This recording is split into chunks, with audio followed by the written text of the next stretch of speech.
Hey everyone, welcome to the Wednesday night newsroom, the semi-monthly or semi-weekly news show with myself and my good buddy Bryan 𝗙𝗵𝗏, known as the Front Porch Conservative.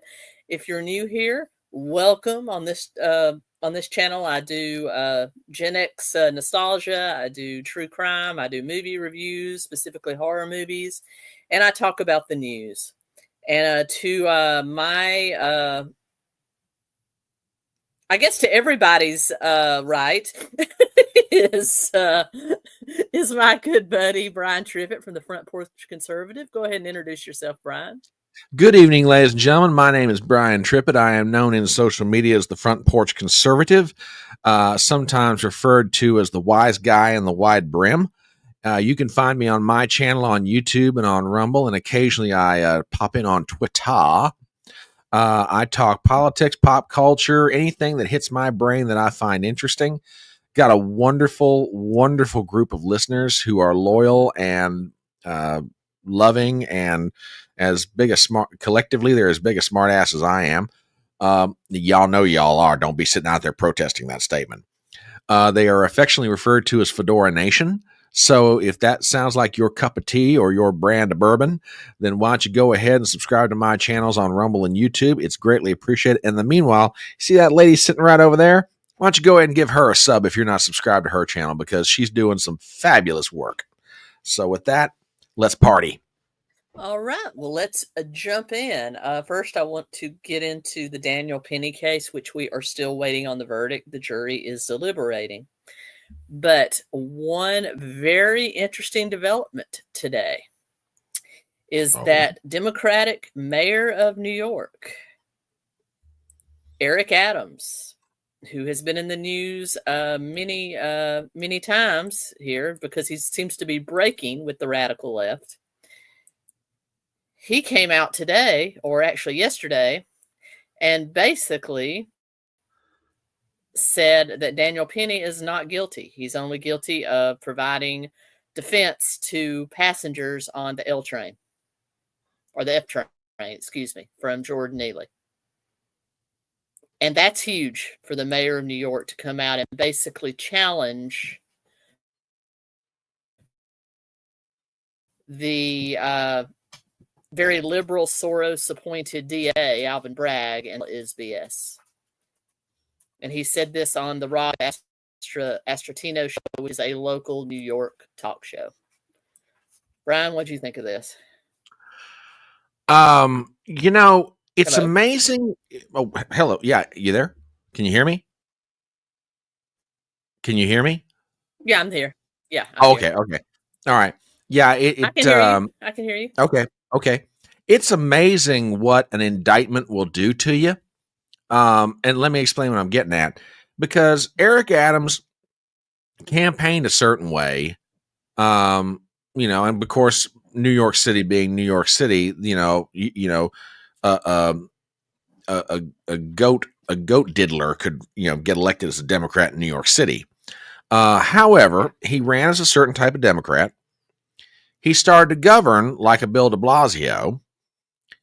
And then all of a sudden he starts realizing these immigration policies of shoving illegal immigrants into his city, he's not getting any help from the feds.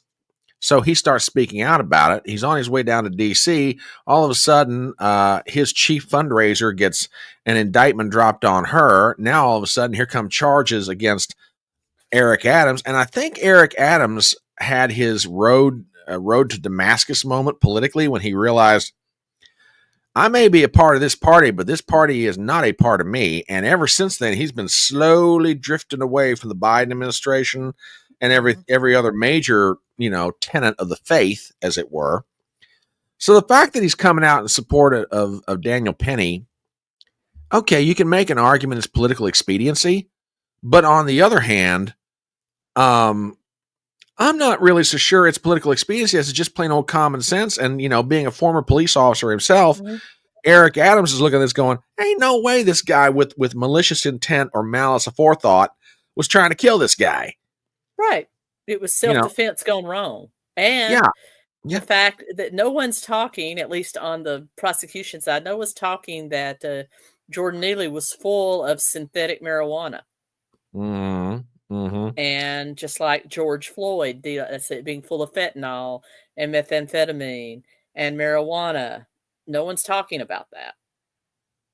Yeah. I was going back reading some articles to get ready for tonight's discussions, and there's a great column in the New York Post by a young lady named Kirsten Fleming, and she was giving a summation of the closing arguments from both sides, and there were some facts that I didn't realize or I'd forgotten about.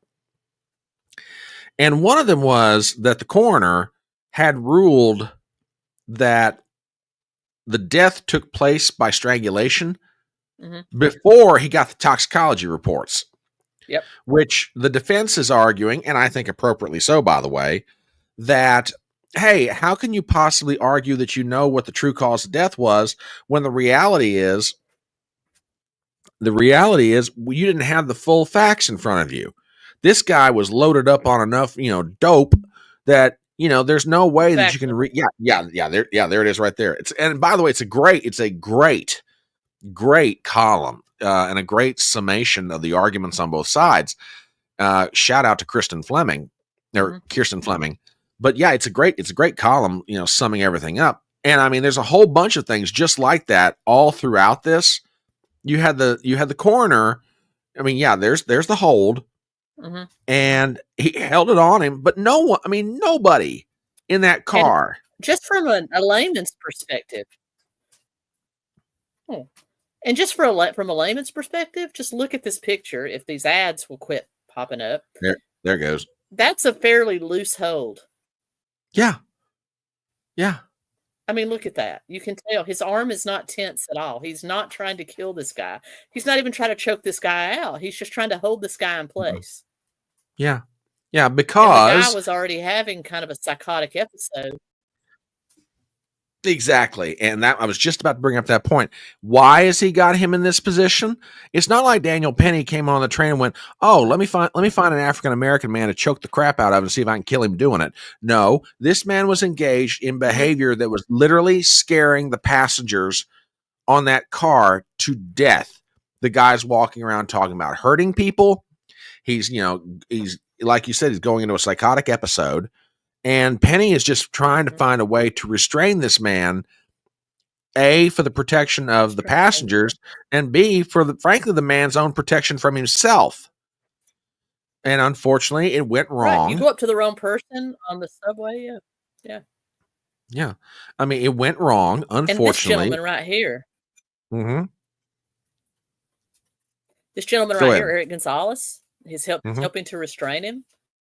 He fled the scene and then hid from the police for, a month before he actually came and told them, and then changed his story when he got on the stand because he got an immunity deal. That right there is dirty. The whole thing is dirty. I've got a matter of fact. Let's see. Can I put my hands on this real fast? I've got something that your listeners listeners to the Wednesday night newsroom might enjoy. Alan Dershowitz the other night was on Fox News talking about this case. He was on with Greg Jarrett and Sean Hannity. I'm going to drop this in private chat, Tracy. And you do not have to put this up if you don't want to. But he was talking about this. Now, keep in mind, this is Dershowitz going back to the days of Klaus von Bülow. Okay. This is a defense attorney's defense attorney. Okay. And a man who genuinely cares about the rule of law, whether you agree with him on some of his politics or not. Dershowitz in these matters, especially court case, is just almost untouchable. And Dershowitz is looking at this whole thing going, why this thing is even in a courtroom, no one understands. But, we'll let you guys hear it for yourself. But, it's absolutely worth the listen. And Dershowitz is very prescient in his comments. So I'll let Tracy tee this thing up. And, you guys make up your own mind on this. Well, all right, here we go. The villain of this case is Bragg, the district attorney. He never should have brought this case. The judge should never have allowed it to get to the jury. There is so much reasonable doubt here. I was worried when the jury didn't come back after 2 hours of deliberation.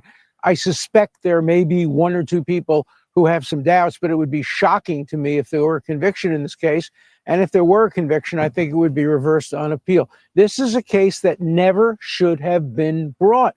This is a case that would never have been brought had the alleged victim not been black. This is a case which was brought as the result of protests on the street, not a fair application of the law. And I believe that ethics committees should be looking into District Attorney Bragg relating to his decision to bring this case, his decision to bring the Trump case. He has become a danger to the rule of law in America. Well, the villain of the... Yeah, and Dershowitz is absolutely right. Were it not for the color of the victim's skin, this case is never brought. It never sees the light of day. Can I say something controversial? Go right ahead. I feel the same way about George Floyd. Yeah. Yeah. And Ferguson and Michael Brown and Ferguson. Yep. Those cases would never have been brought, hence the color of the person's skin, because in the Michael Brown case, you clearly have him on film, on video, running, charging the cop with weapons.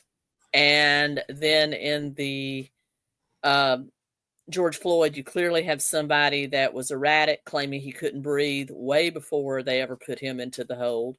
You had Chauvin doing the restraint hold he was taught in the Minnesota Police Academy. Yes. And then they called an ambulance, and they even got forget the cop that was doing crowd control. They even got him for doing crowd control. He never touched George Floyd.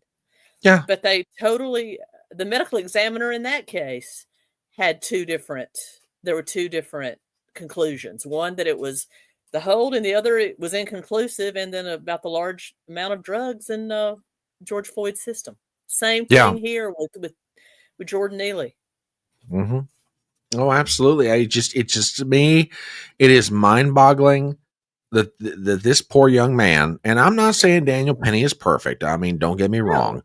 But in this matter, does anybody genuinely believe in their heart of hearts, if you get right down to it, that he went in there with malice aforethought, with the intent to kill?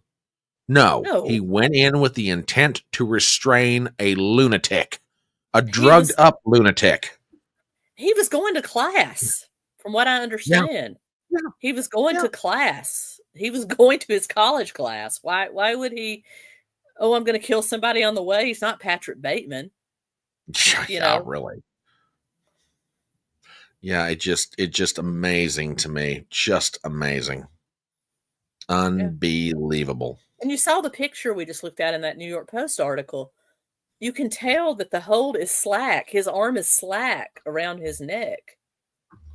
You know, and he was being restrained by two other people as well.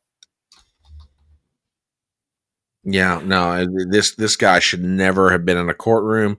I mean, if the police wanted to arrest him for questioning and find out what the hell was going on, I would understand. I would expect that of anybody in this case.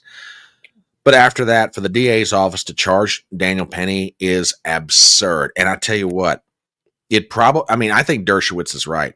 Some ethics boards need to be looking into Alvin Bragg hard. Unfortunately, he's in Manhattan, and it's the state of New York, their bar association. So is anything going to happen to Alvin? Short of the voters taking him out? Probably not. Should it happen to him? Oh, absolutely. I mean, they got rid of the DA and mayor in Oakland and LA. So yeah, well, and San Francisco too. Yeah, San Francisco of all places. You wouldn't think, you wouldn't think the land of fruits and nuts would ever get rid of any. They're crazy, but they dropping them off the tree out there, man. They're shaking them loose. Yeah. So, and it's just unbelievable that any of this happens. I covered a case about 2 years ago of a bodega owner in the Bronx. He was from one of the Polynesian islands. He was a legal immigrant. Had ran that shop for something like 30 years. An African-American woman came in with her daughter, and the daughter wanted a bag of chips, but her EBT card kept declining, and the owner would not give her the chips. So he took the chips back. it's his prerogative. It's his stuff. I probably would have given it to her, but it's just his prerogative, his stuff. Yeah, sure. Yeah. And he was not rude about it. He just said, "I'm sorry, ma'am. I can't." And then she starts yelling at him and threatening to go get her boyfriend. Sure enough, she does. He comes in, pants down around his leg. Also, a guy with a rap sheet a mile long. He starts screaming, yelling at the shop owner, comes around behind the protective glass where the shop owner is and begins to beat on the shop owner. The shop owner grabs a knife that he keeps behind the counter to open boxes and stabs him dead. He dies, he dead on arrival at the hospital. Guess what Alvin Bragg did? Tried to prosecute that man. He spent a week in Rikers Island. And it was only because of a petition by the citizens of the Bronx and them protesting in the streets that got those charges dropped. I believe it. I absolutely believe it. It just, Alvin Bragg, and again, I think California is a little different in that out there they've got some sense. And finally, is California on its way to becoming a Republican state? Yeah. Is it going to take a while before it gets there? Sure. New York being more entrenched, I think it's going to take a little while, but sooner or later, common sense is starting to come to bear. And there is one thing about the Trump era of American politics, and it bleeds down past the federal level into the state and local levels. Stuff that most people would never have paid attention to before is now getting the light shined on it, and people are like, what the actual hell is going on here? I mean, the crazy decisions of Arthur Engeron from the bench trying to take $500 million of Trump's money on charges that are just make no sense. You have the E. Jean Carroll decision. You have Marshawn. You have Letitia James. You've got Alvin, the New York Chipmunk. People are looking at these people going, y'all are crazy as hell. But as we say here in the South. It's all going to come back to haunt them because basically the 34 felonies, that sentencing has been postponed indefinitely. I'm fairly certain they're going to end up dropping the case at some point, just dropping it outright. The federal government has already dropped the documents case and the J6 case.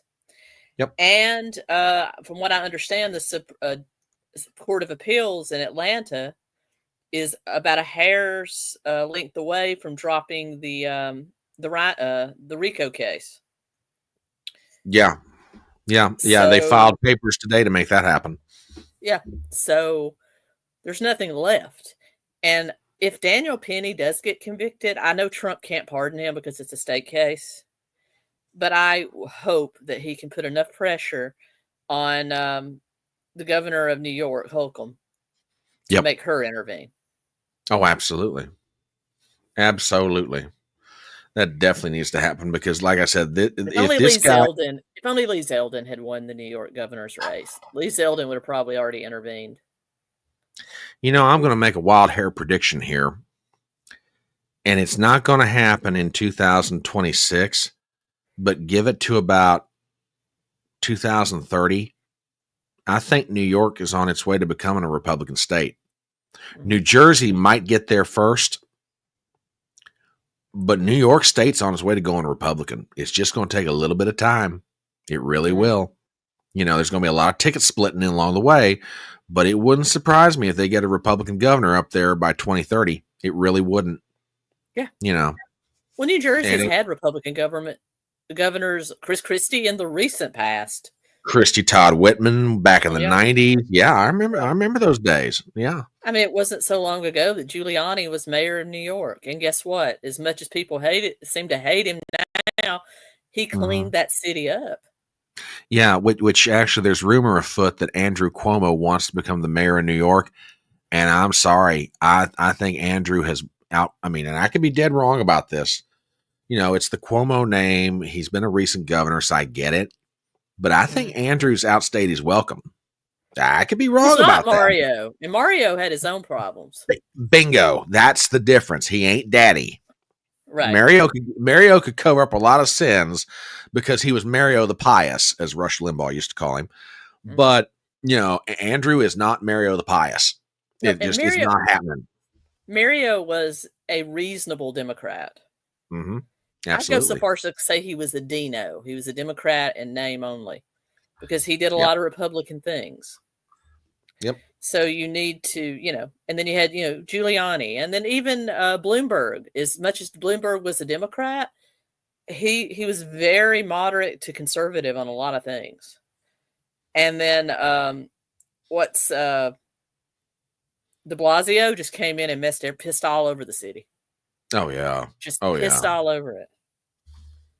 Yeah. And then Eric Adams campaigned as tough on crime. That's why he got elected. He was supposed to be a moderate Democrat. He gets in there and starts going all leftoid, and now he sees what that's gotten him. And so maybe now he is swinging back to the middle where he's supposed to be.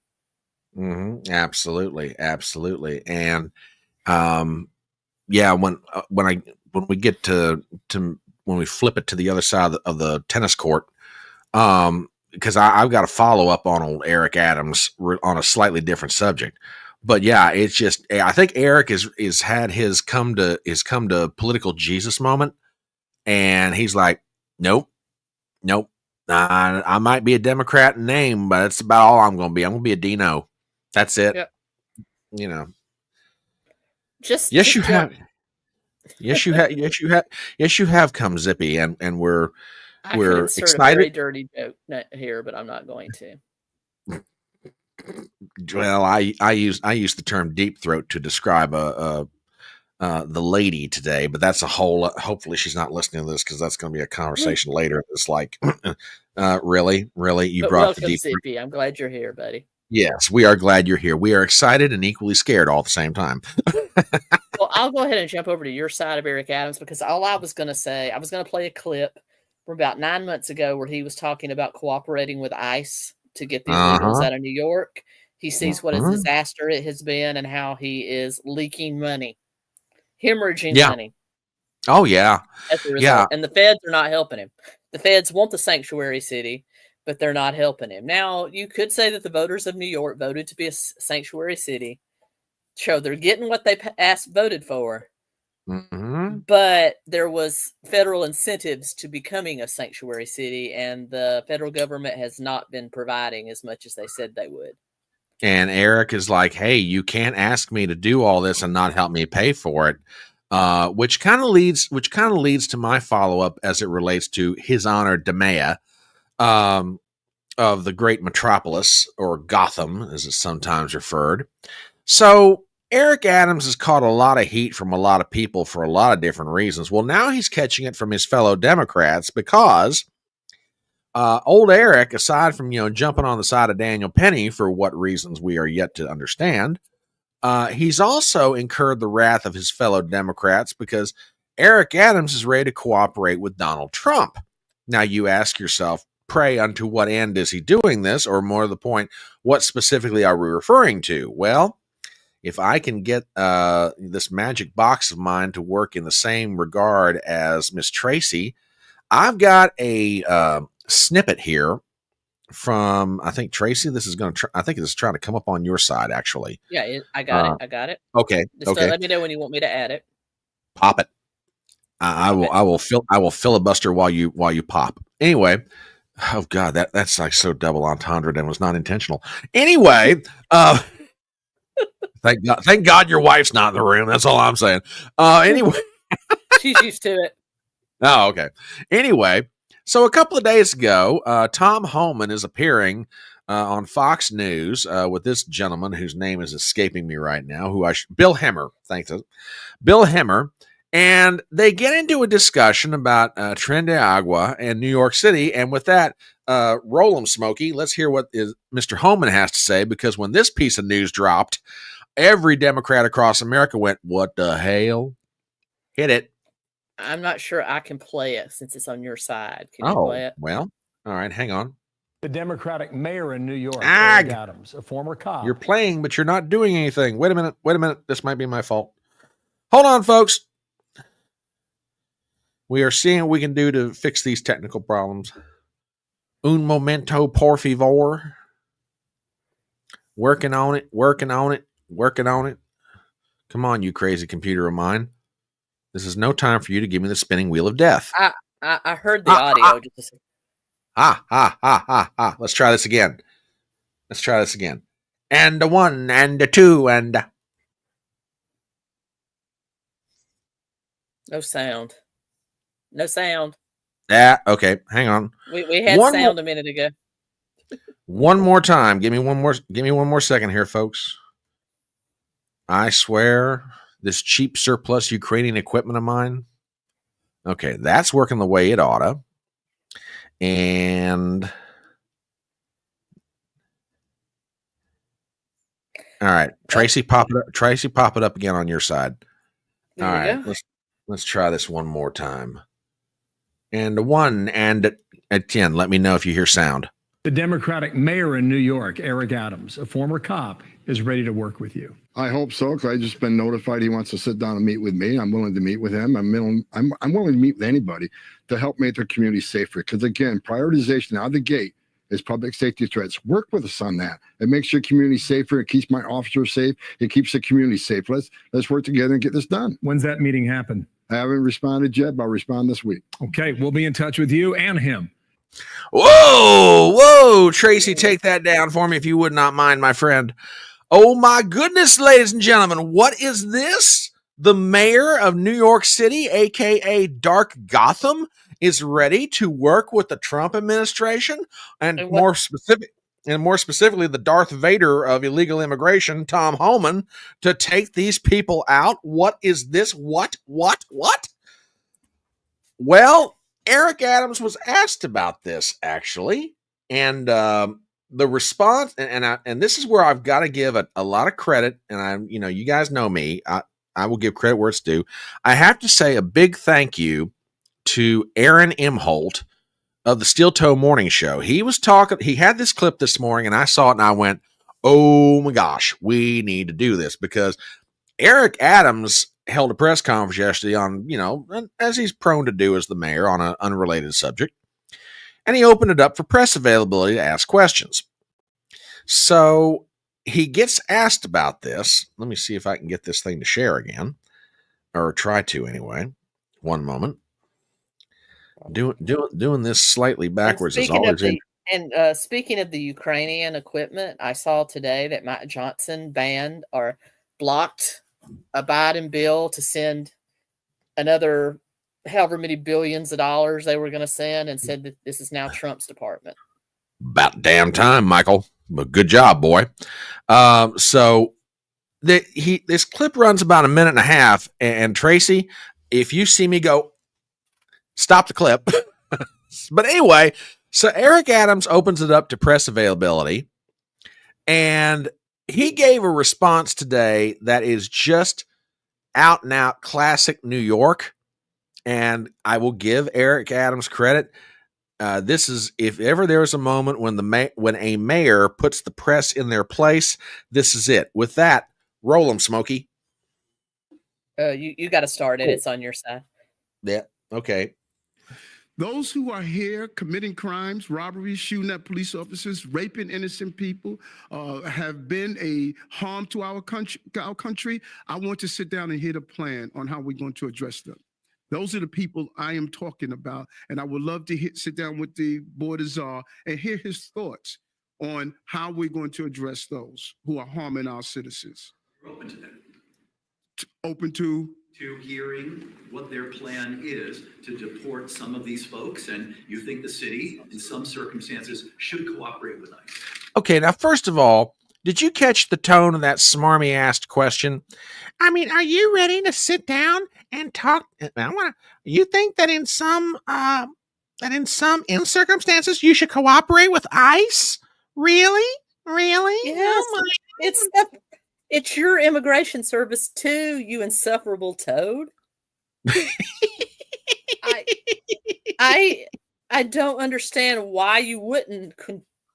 Why would you not cooperate with ICE? They get people out of this country that shouldn't be in this country. Why would you not? That's the question that 𝗟𝗏𝗻𝗄 should fire back. Why wouldn't you cooperate with ICE? They're working for you. And to that end, my diligent and vigilant co-host, the mayor, His Honor, did respond to this insufferable toad, as you refer to them, and said the following: should cooperate with ICE. Let me, you know what's interesting? And I was talking to the team the other day. I want you to all go back and Google Hillary Clinton and Barack Obama. Google what they said about those who commit crimes in our city and what they said in our country. They said those who commit crimes need to get out right away. That was their position. So this is not a new position, you know, because in the state of in the era of cancel culture, no one's afraid to be honest about the truth. Well, cancel me, because I'm going to protect the people of this city. And if you come into this country, in this city, and think you're going to harm innocent New Yorkers and innocent migrants and asylum seekers, this is not the mayor you want to be in the city under. Whoa! Whoa! Way to go, Eric, my boy!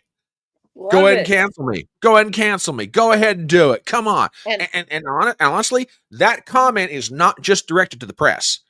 No, that's to the remaining time in the Biden Justice Department. It's like, come get me. Get how far we have fallen since, I would say, since Barack Obama's probably the last half of his second term is when all of this rush the border crap started. And I believe that is when certain donors and certain political action committees got in there and convinced people like Nancy Pelosi and the Clintons and the Obamas that we need to replace expensive American labor with cheap foreign labor. We can't get Americans to work for $10 an hour in a poultry plant. We need people that will do that. We need people that will pick strawberries and pick things for $2 a day or whatever they pay them, you know, minimum wage. Because we don't want to spend money on the machinery to do it, and we don't want to pay Americans a livable wage to do it. So we need a cheap labor force, and that's when this began. No, I absolutely agree with that. And also, when we say trafficking, we're not necessarily talking about the worst kind of trafficking you can do, which is for, you know what direction I'm going. But although that happens too, the trafficking we're talking about is bringing families here to essentially work as low-paid, almost indentured slave labor. Yeah. And I'll just say it right out. That's the trafficking that we're talking about. Yeah. Plus, they also shove fentanyl up their ass and have them bring it in that way too. Yeah. Now, pardon my French, but what's your channel, darling? You can French all you want to. You know, the other thing that strikes me about Eric Adams's comment, and we were talking about, Tracy and I were talking about this backstage. We have in front of us an interesting, gloriously interesting opportunity. Now that Trump has broken through, okay, and I realize some of this is a local issue, but some of it's not. But now that Trump has broken through, officially won his second term, well, you can make an argument, and Steve Bannon says it best, two-term president, won 3 elections. But now that it is official, he's going to have a second term with no worries about his political future, that he has no more races left to run, at least where he is concerned. Okay? You have a golden opportunity for the populist right, as represented by Trump, J.D. Vance, and others, and the populist left, Bernie, AOC, Fetterman, etc. You've got a glorious opportunity for people to get together and work together that under normal circumstances would never come to the table. Now, I'm not saying we're headed for an era of kumbaya, come to Jesus, but on certain issues, you're going to see people get together and they're going to say, hey, man, I don't agree with you on everything, but I got a problem. Can we find some kind of common ground and make this thing happen? You got the Democrat mayor of New York City, and you got Tom Homan, who's going to be the Darth Vader of the immigration reform movement. It says, hey, man, I want to sit down and talk with you. I don't know and where Christy we're going to go with this. Going to be in on that either. And you know she's a stormtrooper too. Absolutely. You're going to have these people sitting down together, and it's going to be like, okay, We don't agree on everything, but we agree enough, at least on this one issue. Let's work together. Is it going to be the exact same package for every city and every state? No, because every city and state is different. But the opportunity is there to get some things done that have desperately needed to be done for years. And I think, the fact that Eric Adams is standing up to the press saying, come on, come cancel me. Come get you some. You want to tangle? Let's go. And everybody that's screaming that, okay, it'll make food less affordable, and then the tariffs, and they're screaming about the tariffs. The tariffs, if they're done right, are a tool to get countries to give us better rates. Not necessarily that they'll happen, but it'll keep countries from taking full advantage of us. So, and also bring manufacturing home to the United States where we want it. And most people, if he can cut energy costs in half and bring American jobs that pay well back to this country, no one's going to care if they have to pay $1 or $2 more for something made in the United States versus China. I don't care if I have to pay, whether somebody that is making $5 an hour picks my strawberries and I have to pay another 75 cents a pound for them because they were harvested by a machine ran by an American person making a living wage. I'm not going to complain about that. Exactly. So yeah, I mean, to me, this is, I just say, go, Eric, go on, boy. I don't know what's going to happen to you politically down the road, but go on, boy. Come on. The same with the dock worker strike, that whole thing. Yeah. We have the most inefficient docks in the world. Some of that should be given over to robots and stuff. And I'm sorry. Yes, jobs will be lost, but it will make them more efficient and bring cost of living down for everyone. And that's what we want. If cost of living comes down significantly, you could make $15 an hour and be able to comfortably live. And that's what we want. Well, and I was thinking about this earlier today on a totally unrelated subject. J.D. Vance made a comment one time. Wouldn't it be better for the country, for any number of different reasons, if we could structure the tax code and the economy in such a way that a married couple, that if only one of them wanted to work, but the other wanted to stay home voluntarily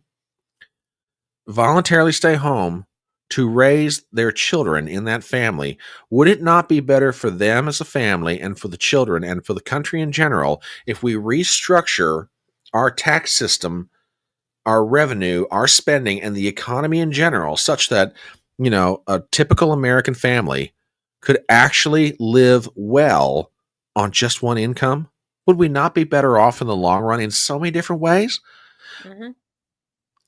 That's where Trump, I'm not saying that's what Trump's got in his head necessarily, but you sort of touch on the edges of that with what he's wanting to do with no tax on tips and no tax on overtime and no tax on Social Security and, tax cuts, cutting energy costs, cutting gasoline costs, bringing manufacturing back to the United States. If Japan doesn't want to pay 100% tariff on their Toyota cars, they're going to build more plants in the United States and make them here.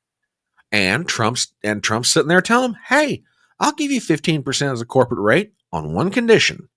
You got to build it here. You build it here, you get 15% on your corporate tax rate. Bring it in from outside, you got a tariff problem. That's reasonable. You're telling everybody up front, these are the rules of the game. How do you want to play?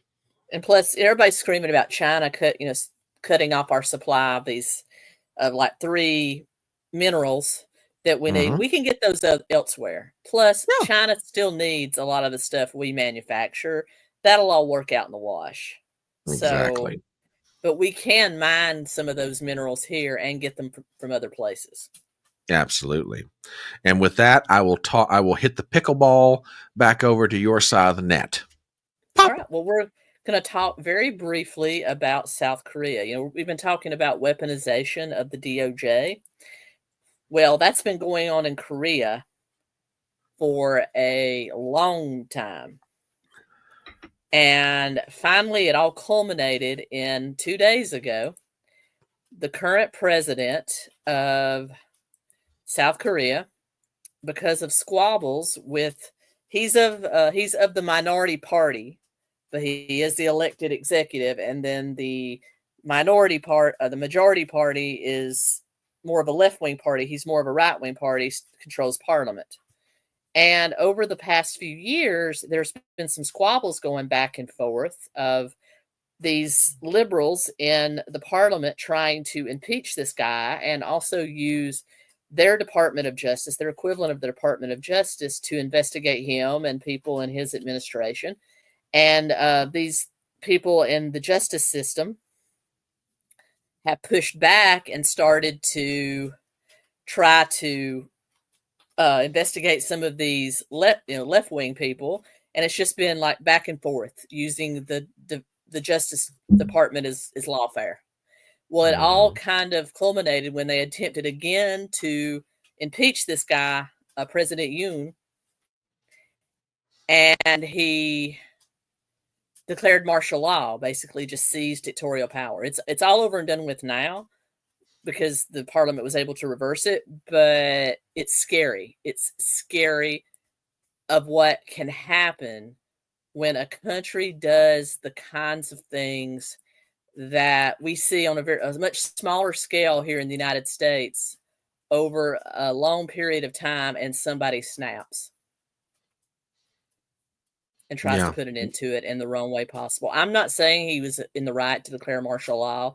I don't think that's ever warranted unless it's literally a life or death situation. But I also feel like it could have been avoided if they quit using their Justice Department as legal recourse. The Justice Department does not need to be politically motivated. They need to be neutral. There should not be any such thing as a Republican or a Democratic or a Libertarian judge. Strange. This weaponization of one's Justice Department. Now, why does this sound familiar to me? Oh, that's right. That's what Daddy Biden said was being done to his boy Hunter. I forgot. Wow, could I possibly forget? Oh, my God. Now, the president of South Korea also said that this more leftist party was also getting a little bit too cuddly with Kim Jong-un in North Korea, and he feared the return of communism or them wanting to reunite with North Korea. I understand how that may have scared the shit out of him. Yeah. Yeah. But declaring martial law, that makes you look like a dictator. It wasn't very good political posturing. Yeah, and I mean, I am obviously no expert on South Korean politics, but to me, I'm kind of like you. Even without having to be an expert on South Korean politics, it doesn't take much to figure out that declaring martial law in a nation where up to that point you've never had to do that sort of thing. I don't care. That happens every 2 or 3 years in North Korea and in South Korea, believe it or not. But still, it's not a good look, especially from somebody that is in a minority party that barely won re-election. And of course, the Democrats here and the left here has responded saying, "Oh, he's the Trump of South Korea," which I don't think he is. But everybody is the Trump of somebody everywhere if the left has their way. Yeah. But anyway, it's just kind of a forewarning of what could happen here if we don't quit weaponizing the justice system. Yeah. Speaking of, I also saw an article today that on the Twitter that Biden is mulling around a preemptive pardon of Adam Schiff, Liz Cheney, and Dr. Fauci. Oh, now, I saw that. That tells me one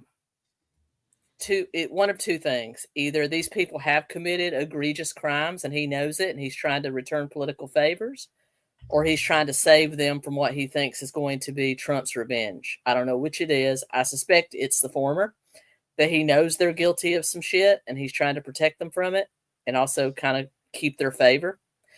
But if he does that, all hell is going to break loose. Oh yeah, yeah. I'm trying to find it right now because I just saw this a little bit earlier. Yeah, it's not the best tweet on this, but I'm gonna pop this up. There's no sound that goes with it, so we can just pop it up on screen. But yeah, flat out, Biden. It is rumored that Biden is considering pardons for Fauci, Liz Cheney, and Adam Schiff. Now, Liz Cheney, okay. The fact that Adam Schiff would be a member of the United States Senate, I mean, look, if I were Adam Schiff, and this is just off the top of my head, I haven't really thought this all the way through, but if I were Adam Schiff, I don't know that I'd want Biden to pardon me, and I'll tell you why. Because that's like putting a scarlet A right across his chest, and like, oh, you're the one. You're here in our chamber, and you had to get a pardon. Now, and again, maybe I'm wrong. Of course, the Democrats have no sense of shame anyway. Mm-hmm. But, you know, it just to me kind of cracks me up that Biden's even considering this. I mean, am I surprised? No. But yeah, it just really is surprise. It cracks you up. This is going to lead to one thing and one thing only. If there's going to be some sort of legislative action that limits the presidential pardon power. I mean, I know, and there's going to be something that you actually have to be charged with something before you can have a pardon. None of these people have been charged with anything. That should be instant. No pardons if you haven't been charged with a crime. Are you crazy? That's number one. There's going to be some limits put around it, that they have to be approved by somebody, or that you just can't issue a pardon under these circumstances. And even if he does, immediately Trump's on-ground team needs to get a recall action for Adam Schiff, needs to get that going. It may take a while, but they need to get that going. And both Liz Cheney, Fauci needs to be terminated immediately and just moved out of the public eye. Same with Cheney's. All Cheney owned companies need to be barred from doing business with the United States government as retribution for that, because obviously they've done something if the president is doing a preemptive pardon. And I believe with the administrative power that Trump will have, I believe he could blacklist them, at least during his term, from doing business with the United States government ever again. Yeah, I tend to agree with you.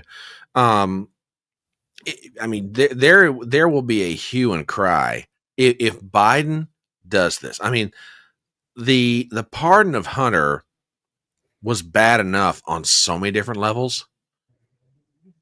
There's probably going to be a pardon that comes out for Joe Biden's brother James, which is going to stir up the whole argument. Okay. But if Biden takes it one step further and pardons Cheney, Liz Cheney, Anthony Fauci, Adam Schiff, but they haven't been charged with anything. How can he pardon them without them ever being charged with anything? I mean, I think you're right. It's going to lead to something being done with the pardon power. I really do. The thing is, and I'm not, you might be right. We might be able to get away with doing this by way of legislation. I've got a feeling we're going to wind up, if we're going to do anything serious with it, it's going to wind up being a constitutional amendment. You know, it'll have to go out to the states. And, you know, would the Congress have the stomach to do it? We'll see. But I mean, I agree with you. I mean, to give people a pardon, I mean, are we going to open the door that we're going to say two things of the future? Number one, we don't trust future administrations enough to respect the rule of law. So therefore, we're going to go ahead and protect everybody from any potential of what may happen. Then to me, that just absolutely weakens the power of pardon and frankly distorts it away from something that it should not be. The power of pardon is, okay, this person was convicted of a crime, and for various reasons, either because it's been so many years that they've suffered enough, or they were charged and convicted erroneously, then yes, by power of the virtue that the fact that I am the chief executive of the federal government, I pardon you of this crime. that I understand. I think that's the traditional sense of a pardon. If we start using it as some form of get out of jail free to let you do whatever the hell you want, and it's like, well, okay, time to make sure you don't pay any consequence for it. That's wrong.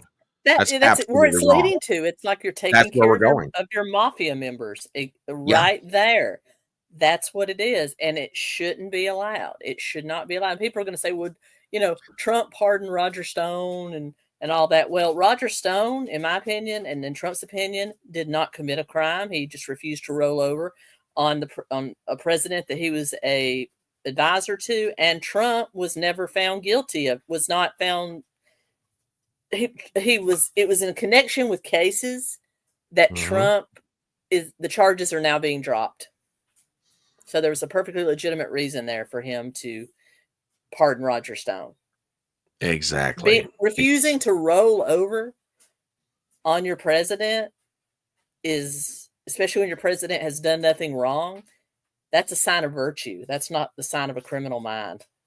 Exactly. That takes some character. That absolutely takes some character. But yeah, if Biden does this, and I pray he doesn't, not necessarily even for partisan reasons, for constitutional reasons. Yeah. But if he does this, he's absolutely just going to make the power of pardon. He's going to morph it into some kind of a monstrosity that the founding fathers never intended it to be. And that's my biggest reason for praying that he does not do this. Yeah, me too. Yeah. So, well, if you like, I've got a topic du jour that I think a lot of people have heard about today and have many, many thoughts about, myself included. The murder of the CEO of United Health. Have you guys heard about this one? Let me give you the background of how I got into this. I got a text message today from a listener who I will simply refer to them as the lady. And the lady and I were texting at various points today. And she said, "Are you intending to talk about the United Health CEO murder?" I was like, "Well, yeah, I can get into it." And this has got to be one of the weirdest things I've ever heard of. And for those of you who have not seen this yet, okay, yeah, you got it. Yeah, what Tracy's got pulled up here is the surveillance footage. Now, at some point very early this morning in New York City, a lone gunman got within about, I call it 20 feet of this CEO, okay, Bryan Thompson of United Health. Thompson was walking out of a building, and you'll see it from the clip. And this clip actually captures the murder of Bryan Thompson, the CEO of United Healthcare. And Tracy, if you want to play it, go ahead and do it, because it's got no sound to it or little to it. All right.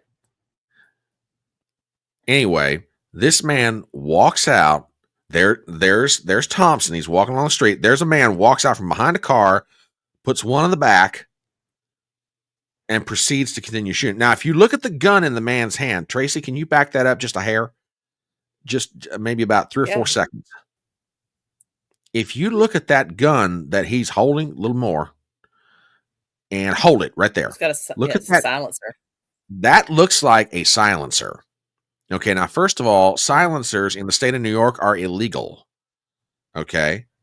The man, if you look at the man, he's completely covered up, hooded sweatshirt. You can't see his face. And from other angles, he's wearing some kind of a ski mask. Okay, go ahead and roll it forward.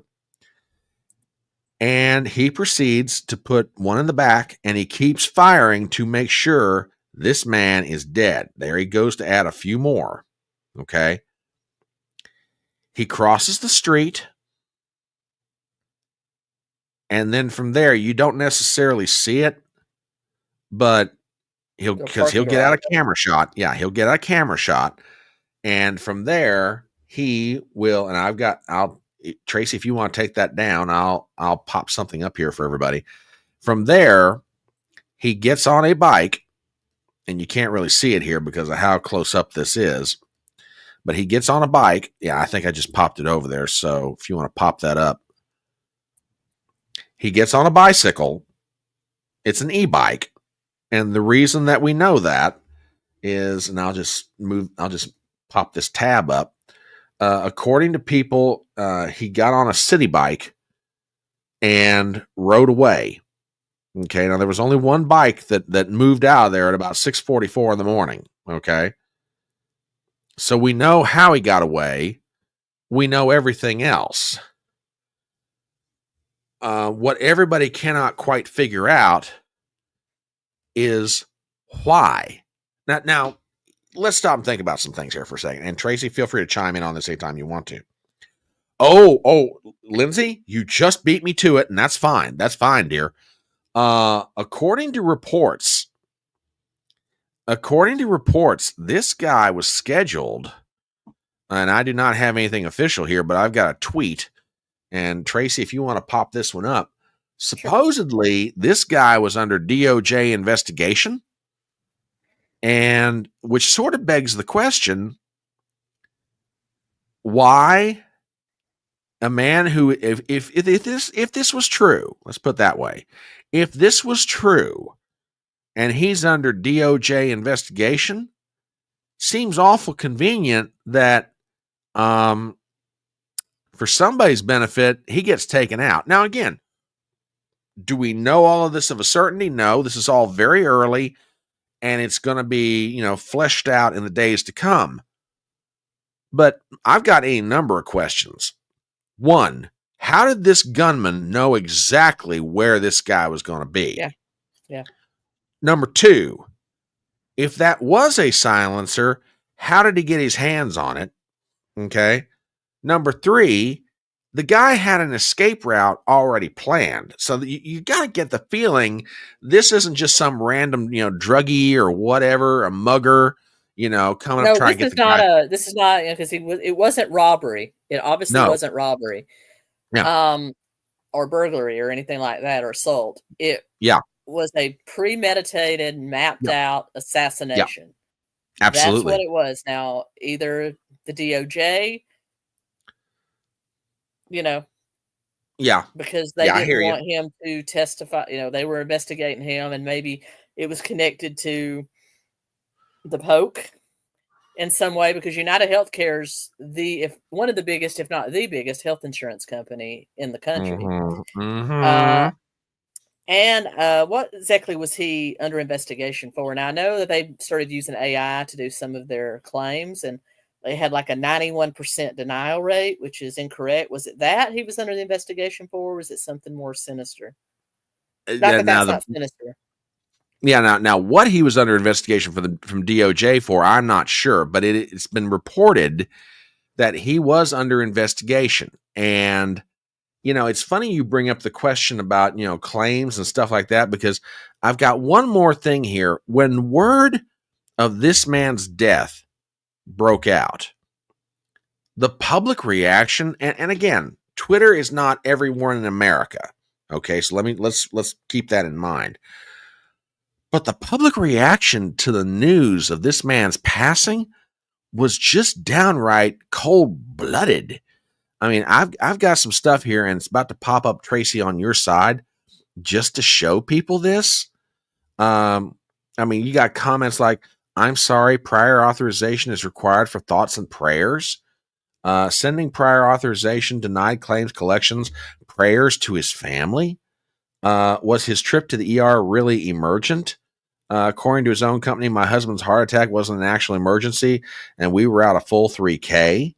It's crazy. My first thoughts was, and then I look at the comments and realize I'm not alone in my thoughts." I mean, reading some of these, I'm looking at this and I'm starting to wonder a couple different things. Okay. Is this somebody, and again, we don't know for sure, obviously, but was this some person who at some point his United Healthcare denied he and his family and coverage, and he was getting some kind of revenge?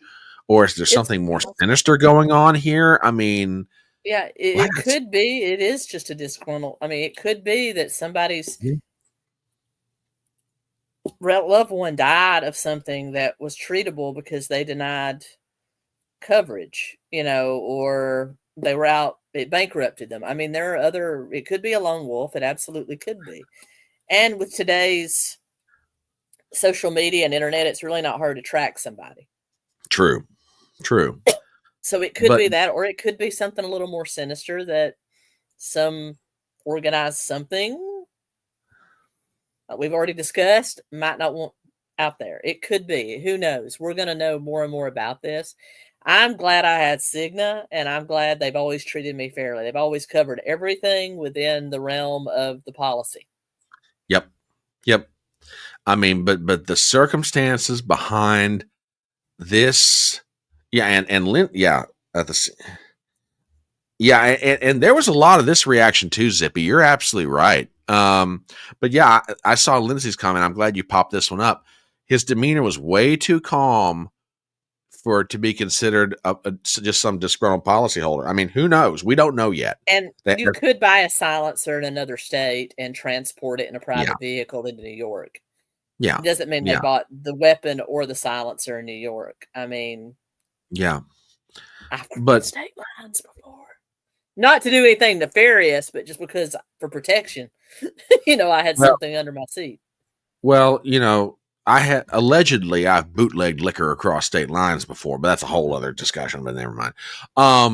But yeah, I mean, there's just so much about this that is so genuinely strange. And I still go back to, and your point's valid. With the internet, you can track down almost anybody, anytime, anywhere. But how did this guy know exactly where this CEO was going to be at that hour of the morning, walking out of the building that works in corporate office that knew I would start with if I was the investigator, I would start with his central staff, his executive assistant, his personal assistant, somebody that would know his whereabouts, and his family. It could have been good old fashioned hit taken out by his wife who's having an affair with whoever. It could just boil down to that. I would start with his inner circle, his family, and his executive assistant, personal assistant that would know exactly where he is. And that's where I would start and branch out from that. Yeah. And Lindsay's got a really good comment down there. If you see it and want to pop it up, and Lindsay, I think you might be onto something here. If this were more than just personal, the murderer would want to make this guy suffer. In other words, it's not enough just for me to shoot you dead. I want you to hurt, and I want you to know who did it to you, and I want you to know why. Well, that's a good point. But if it was just good old-fashioned greed, like I want your money, or I want your job, or I want your wife, or it's enough just to get rid of them. Yeah. I mean, I would start with his wife. I would literally start with his wife or his boyfriend or his girlfriend or whoever he has. Yep. And then I would start with his personal assistant, his executive assistant, his travel agent, whoever books his travel. That's where I would start. And that's the true crimer in me coming out. Oh, yeah. Well, and all those questions are perfectly legitimate. Who's on the insurance policy? Who are the beneficiaries? How much are they getting? How much are they not getting? In some cases. So this one's going to be interesting to watch as the days go by. It's either the most obvious answer of his wife's knocking him off for insurance, or there's some other scandal out there, but usually the most obvious answer is it. So I'm going to go, it's just good old fashioned. I want to get rid of somebody and get some money. Yep, absolutely. And with that, ball's back over on your side of the net. All right.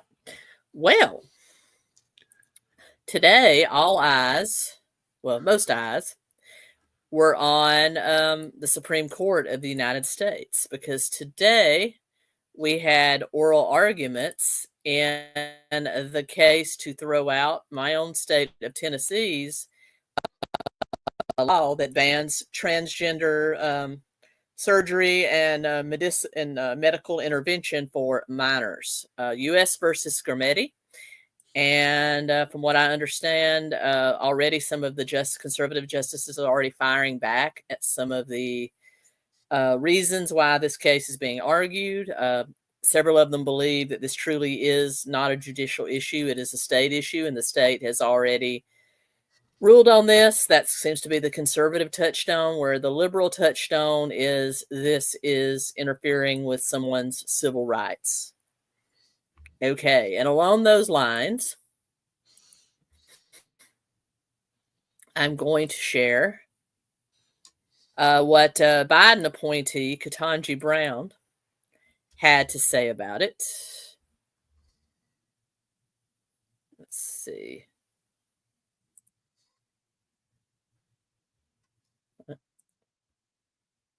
Hang on here. One moment. I lost my... Oh, the weather outside is frightful, but the fire is so delightful. And since we've no place to go, let it snow, let it snow, let it snow. Let it snow, let it snow. Hang on. I'm just so figured sorry, that everyone. I thought I was more prepared. Just figured it might be a little bit better than the standard Jeopardy music. So, you know, that just kind of thought I'd mix in a little something.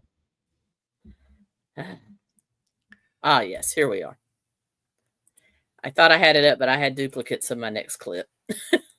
Sorry. She compared banning a trans kid from being able to get surgery to banning interracial marriage. Let's take a look at this. Because it applied to both races, was it, necessarily invidious or whatever? But, as I read the statute here, the case here, the court starts off by saying that Virginia is now one of 16 states which prohibit and punish marriages on the basis of racial classifications. And when you look at the structure of that law, it looks in terms of, you can't do something that is inconsistent with your own characteristics. It's sort of the same thing. So it's interesting to me that we now have this different argument, and I wonder whether Virginia could have gotten away with what they did here by just making a classification argument the way that Tennessee is in this case. Pretty short and sweet. I've never heard a more idiotic take. First of all, no one is stopping anybody from getting married that is of two different races. No one's stopping people that are the same sex from getting married anymore.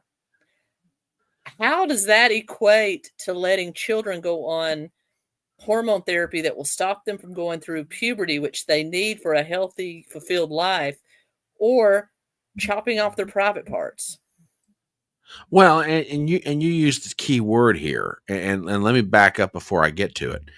In the case of people of two different races getting married, those are two adults. In other words, recognized under the law adults with the emotional, hopefully emotional, and hopefully every other form of maturity, emotional, physical, etc., to make a decision about who they wish to be married to. In the case of, gay marriage, you have two individuals who are adults, again, emphasis on the word adults, making the decision that this is the person that they wish to be married to. They have no problem with any other law restricting minors from getting tattoos, from marrying, underage marriage. In fact, they discourage that. The left discourages child marriage. And I do too. I'm just throwing that up there. How is that any different than this? Well, and you bring up a very valid point. And then this goes to the big difference between interracial marriage, gay marriage, and this law having to do with the banning of certain procedures for children. They do not have under the age of 18. Yeah. These are people under the age of 18 who do not have the emotional maturity, the physical maturity or the intellectual maturity to be making this decision. And to go to your point, we have laws on the books that ban you from being able to get a tattoo under the age of 18 in certain places. You can't get certain piercings under the age of 18 in certain states. You can't go to a tanning bed under the age of 18 unless without that. I mean, there's so many things under the age of 18. You can't by get married law. under the age of 18 without parental permission in a lot of places. And you certainly, God, it's just, and you can't go in and sign for any other surgical procedure as a minor. So exactly. Why yes, is this different? In most cases, I know it's the parents making these decisions for the children, but Mhm. still, the parents are never, there's been so many undercover investigations, hence the undercover investigation at Vanderbilt here in Tennessee that shot this law off.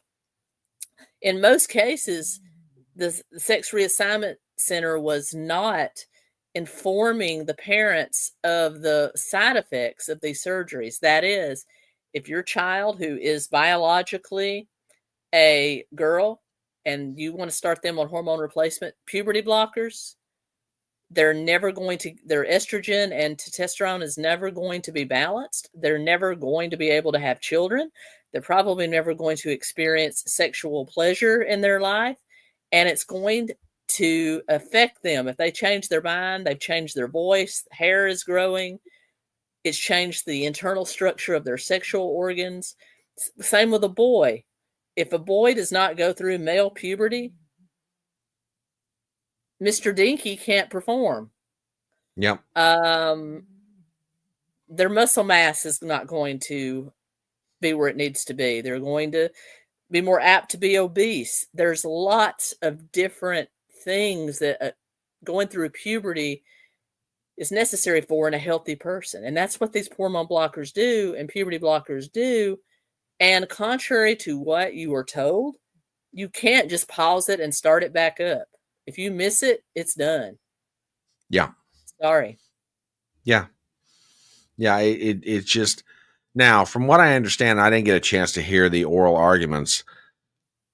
The solicitor for the state of Tennessee, according to some reports, and again, I didn't hear it for myself, was kind of, However, I don't think there's going to be 5 justices that overturn Tennessee's law on this matter. I mean, if anything, and again, I didn't get a chance to hear the oral arguments, I have a feeling going forward that, not to say that the conservative bloc of the Supreme Court is going to always cover themselves in glory during oral arguments or even in their written opinions, but there's one thing going forward that I think is a distinct possibility. That the liberal wing of the court, which, by the way, used to be dominated by some very intellectual heavyweights. Okay? Ruth Bader Ginsburg would have shot this shit down so fast. Absolutely. Absolutely. We're talking Ruth Bader Ginsburg, you're talking William Brennan, you're talking Sandra Day O'Connor. None of them would have had this. This is Matt lunacy. You are going to see how intellectually weak the liberal wing of the Supreme Court truly is. I've always said, of the 3 of them, the 3 good fairies, Sotomayor, Kagan, and Ketanji Jackson Brown, Kagan's probably the smartest of the 3, which, no offense to Kagan, may not be saying a whole lot. But Sotomayor and Ketanji Jackson Brown, especially Ketanji Jackson Brown, they're just going out there. forward. They're just there to occupy a seat, to hopefully do some kind of a Democrat thing on whatever piece of judicial nonsense comes up in court. I'm not saying they don't understand the Constitution. I absolutely believe they do. I just don't think they care enough to apply it to the law, which is your one job. Mm-hmm. Yeah. Their interpretations, they use the 14th Amendment, which is the inclusion amendment on everything. And that's not always going to hold water. No. And it just, I knew we were in trouble when the Louisiana, Missouri cases came up to the court last year on internet censorship. And Ketanji Jackson Brown basically went, well, if we follow your argument, that would put an impediment in the way of the government, in regulating speech. To which, had I been the solicitor at the Supreme Court, I probably would have screamed at her and said, "That's the whole idea, lady." Yeah, I mean, I'm sitting here. Yeah, go ahead. And I'm sitting here going, do you realize what you just said? That this would put an impediment to the government's ability to regulate speech. First of all, the government's not supposed to be in the business of regulating speech. Period. Full stop. Mic drop. It's over. And you're sitting there saying, but this will put an impediment in the way of them being able to do it. Exactly, woman. That's what we don't want. And this is the thing. I had a lefty tip. Well, what are you going to do when they come after your marriage? I mean, they're going to eventually use the same ruling they did with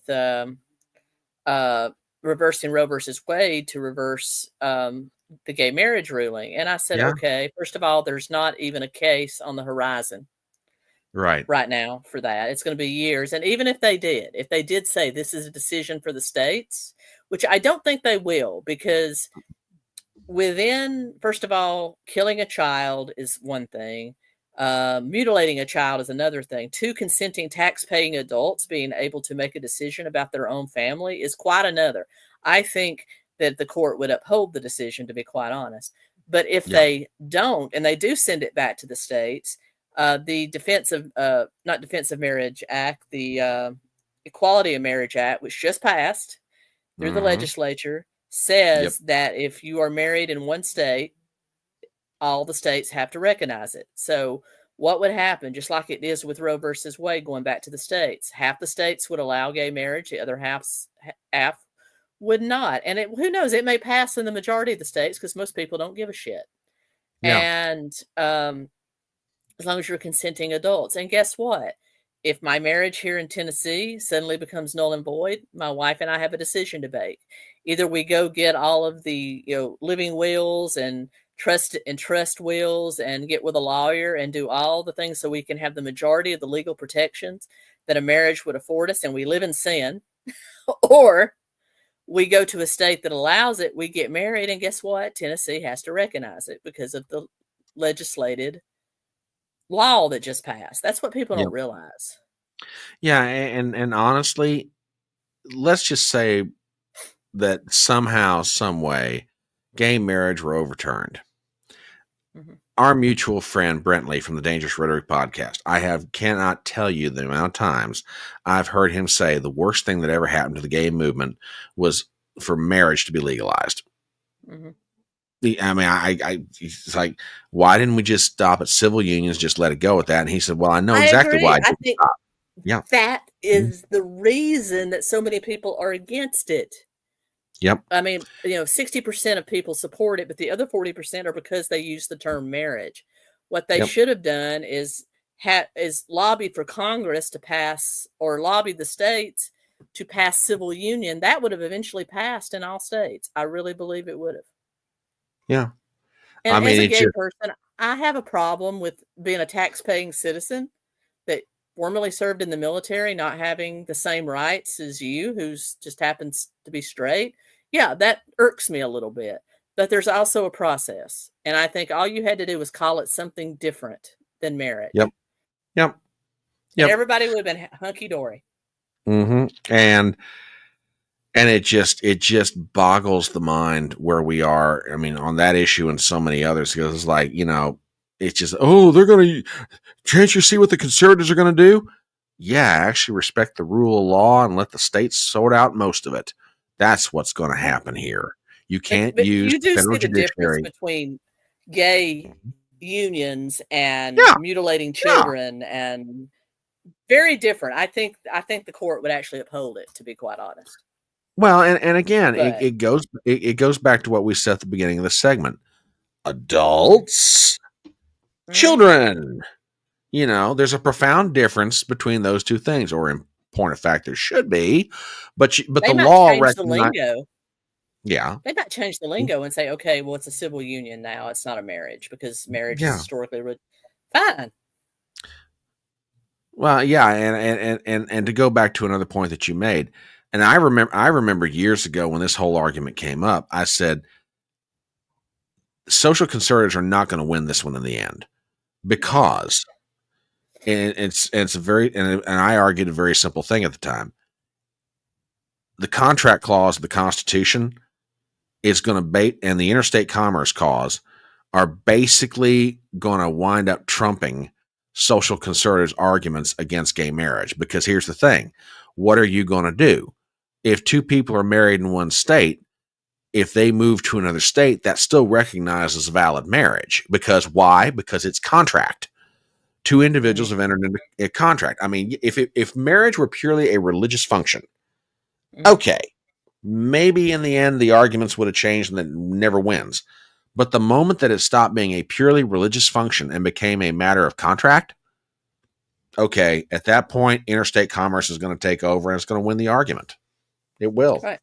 And what Zippy's saying here, I absolutely agree with you. No church should be able to be forced. Now, I don't think churches are being forced to do it. True. I mean, the whole ruling with the Colorado bakery that refused to, make the gay wedding cake, he specifically for that, I think that kind of shed light on, if your religious exemption trumps that. I absolutely agree with you 100%, Zippy.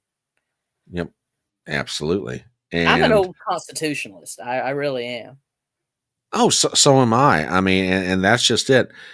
To me, the Constitution only gives the federal government the power to do a certain limited number of things, and the 9th and 10th Amendments are the ultimate pressure release valve. Mm-hmm. And that is, okay, if the feds don't have the authority explicitly in writing, guess what? Pressure valve releases it back to the states via the 9th and 10th Amendment, and most of our problems get solved. And that, to me, on going down a slight rabbit hole, that to me was the genius of the Dobbs decision, because for the first time in a long time, the Supreme Court said, guess what? It's a state's issue. You guys figure out how you want to do it. And Trump made a valid point during the debates and all throughout the 24 campaign. He's like, look, you're going to have some states that are more conservative on the question. You're going to have some states more liberal on the question and somewhere in between, but they'll figure it out for themselves. And it doesn't necessarily just apply to the question of abortion. It's the question of marriage. It's the question of what do we want to do about, these supposed gender affirming surgeries for minors. That's the states are going to settle this for themselves, and that is not a bad thing. I'll do you one better, Zippy. Why I believe government should be completely out of marriage. I don't believe you should have to get a marriage license to be married or locally joined with somebody. I believe you should both be able to set down a contract and go have a lawyer or somebody else notarize it, and boom, you're joined. And you can live your life that way. And the government has to accept that for Social Security benefits and everything. But I think having the government actually have to issue a marriage license and put all kinds of parameters around marriage. This has actually been Shapiro's stance on it. He says he believes government should absolutely be out of marriage. Totally. Two people want to be together, go be together. If two people don't. Yep. It's amazing. But getting back to this case, yeah, I think the Supreme Court's going to uphold Tennessee's ban on this. Yeah. And from there, you're going to start seeing other state legislatures take up this question. So, and one more little clip here. I won't do it all, but Matt Walsh, in the Daily Wire's investigation at Vanderbilt is what kicked off this whole law. And he did a little speech today outside of the Supreme Court. Listen to just a couple of minutes of it, and we'll move on.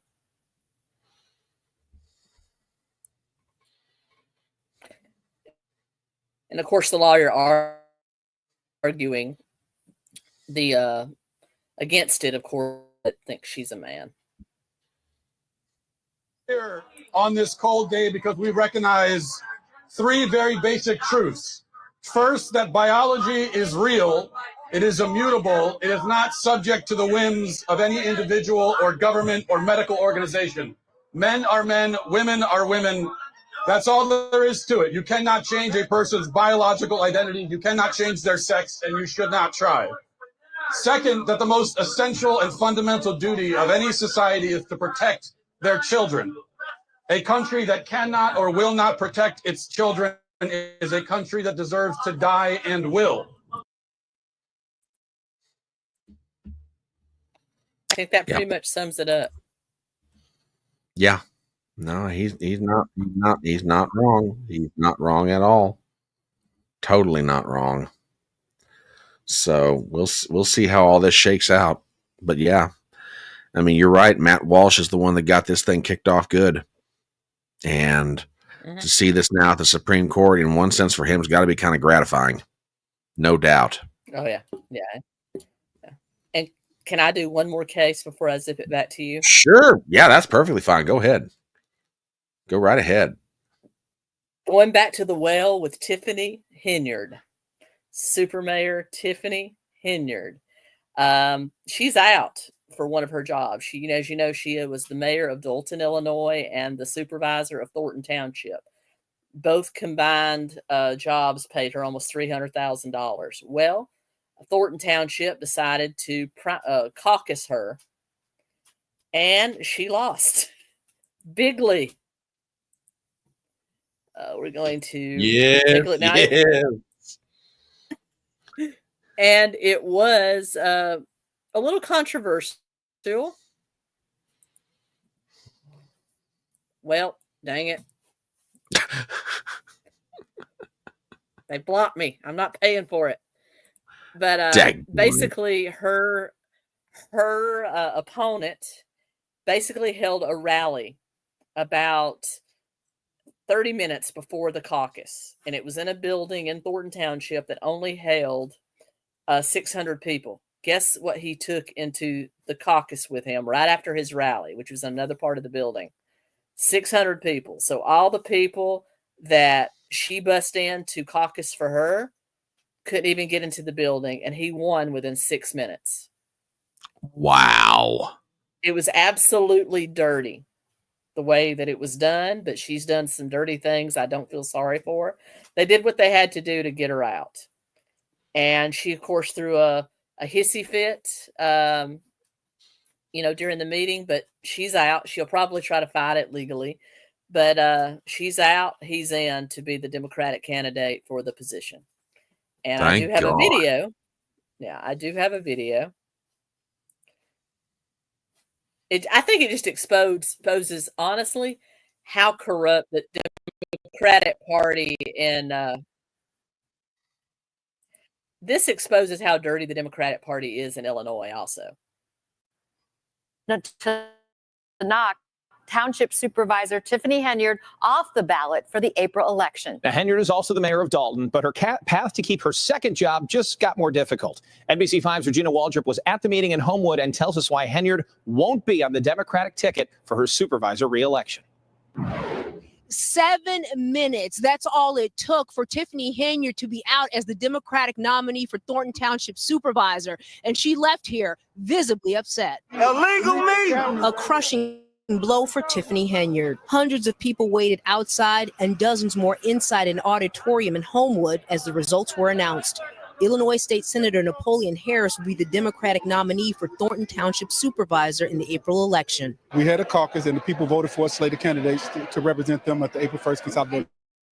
Henyard was in the room as the announcement came in. She called the vote unfair and illegal before leaving. All the people outside, they let one person in. It's one thing to win, but let's do it properly and let the people really have a voice. The people's voice was taken today. Henyard's allies also raised questions about why so many people were not let into the building. They say she may seek to be a write-in candidate. This is criminal. The process was followed and it came out the way it was supposed to. Richard Nolan is the Republican nominee for supervisor. And I have one question for that gentleman outside that was saying the people's will was not followed. Why, with everything that Tiffany Henyard has been proven to done, would you want her to be your supervisor? Why? Exactly. It just, Illinois politics is one of the dirtiest things in America. I mean, there's New Jersey, there's Illinois, there's parts of New York City. St. Louis. I mean, name the major metropolis. But Illinois as a state, especially Chicago, has a legendary history of corruption. And the fact that this woman, who is the modern day Superfly, okay, that she is like, I mean, I thought that Fani Willis was bad. Fani Willis couldn't hold a candle to this lady. Dirty, corrupt, entitled, double dipping for money, passing out jobs, threatening people, extortion, malfeasance of all. I mean, I could just go on. Attempted murder, allegedly. Allegedly. I could go on and on and on with Superfly. Okay. The fact that she's now out is one of the best things in the world. Now, I don't know how that guy who was talking was getting his bread buttered. Quite obviously he was, or else he wouldn't be standing up for old Superfly. But it just, to me, it's like, honey, you got the comeuppance you so richly deserved. You got hooked and crooked out of your office after you hooked and crooked the people that you were supposed to be taking care of. So, no, I don't shed a tear one at the fact you're gone. Matter of fact, I might just throw a party. Yeah. And it'd be worth it. It really would. In the end, I think it would have been better had they let everybody in to cast their votes. Absolutely. Yeah. But because I think she probably has a legal challenge with that. Yeah. It's probably going to drag this thing out. So I think they should have followed the rules, always the rules. And if the people of Thornton, if the people of Thornton Township were dumb enough to put her back in, then they deserve it. But I understand the urgency to get her out before she further bankrupts the town. I get it. I get it. What do you want to bet she wins on a write-in come April? What do you want to bet? Not, but $20 because she probably will. There was quite a lot of people out there supporting her. Yeah, yeah. It's amazing to me. I mean, you know, although I have seen some things coming out of Chicago, and I don't have them pulled up, and I don't know if you've seen them yet, but man, if the election for mayor were this April, Brandon Johnson and a whole bunch of Democrats, they're going to get their butts thrown out. Because have you been watching some of these city council meetings in Chicago? They're getting based. The people on the south side are over it. All the migrants in there, they're over it. Yeah, I mean, telling the mayor that Tom Homan's going to come in and have him arrested, and I'm like, this is in Chicago. Well, you know that Kamala barely won. I think in Illinois it was less than 6 points. Yeah, yeah, and the Republicans haven't gotten that close in years. And there were parts of Chicago that were red parts, and I think most of them were in the South. Yeah, yeah. I mean, Chicago's had enough. Now, what that means for the next mayoral election, the next city council election, we'll see. But I tell you what. That's going to be something fascinating to watch. Pressler needs to, or somebody like Scott Pressler needs to get a ground team in Chicago. They might be able to flip some of these local elections. And the whole thing is with the Henyard thing, what if there's such a split between her and Napoleon, the other Napoleon Wise, that the Republican swoops in and gets it because of the divide? That would be possible. The chef's kiss right there. Yeah. Yeah, I mean, it's altogether possible. I mean, it's funny because I can remember, and this was in the 90s, so it wasn't that long ago. I can remember when, certain parts of the counties around Chicago were quite Republican. DuPage County, which is to the immediate west of Cook, at one time per capita had more Republicans in that county than anywhere else in America. And both of the cities that towns that she deals with are both in outer Cook County. I mean, they're in the Chicago land. So, oh yeah, it's possible the Republican may win. It's possible. In the era of Trump, anything is possible, good or bad. Anything is possible. All right. Well, do you have anything else? I do, Oh. and I ask for your forgiveness in advance because I'm going to wind up ranting at some point in this topic. Go for it. Pete Hegseth, the designee for Secretary of Defense. You know, I've seen some dirty campaigns waged over the years to sabotage nominations, but I don't know that I have ever seen anything like I'm watching with Pete Hegseth. Now, for those of you who don't know who Pete Hegseth is, he hosts on the weekends of Fox News, or he did, but he is also a decorated war veteran. Mm-hmm. He has served on various boards and commissions to try to help veterans. Veterans issues. He's very, very big on that issue. He's married. He's got a big family. Guy's got a lot of positives. And if you look at his resume, there is nothing on there that stands out and says this guy should not be Secretary of State. Now, I make that point. Secretary of Defense. I say that for a particular reason. There is a very old and very understood rule in American politics. Or more to the point, it has always been understood that the president-elect is allowed to have the cabinet of his own choosing. Mm-hmm. Unless, now the Senate does have a role, and that is advice and consent. Now, how much advice and how much consent they ought to be given is always debatable, because that clause has sort of been, like many things in the Constitution, stretched and pulled at over the years. Okay, so that rug has kind of got a little bit of elasticity in it. Mm-hmm. But generally speaking, unless there's something truly egregious that comes out about the nominees that says, hey, this guy ain't qualified, we ain't putting him in, then it's understood that the president gets the cabinet of his own choosing. That said, what's been done to Pete Hegseth is nothing more than Chinese water torture, death by 1,000 droplet stories. I've got a headline here, and it all kind of culminated last night. It reminds me of a lot of what they did to Brett Kavanaugh. Just a witch hunt. Good point. But he was confirmed. He was confirmed. Remember, in the end, he was confirmed. Yeah, you've had stories about Pete Hegseth,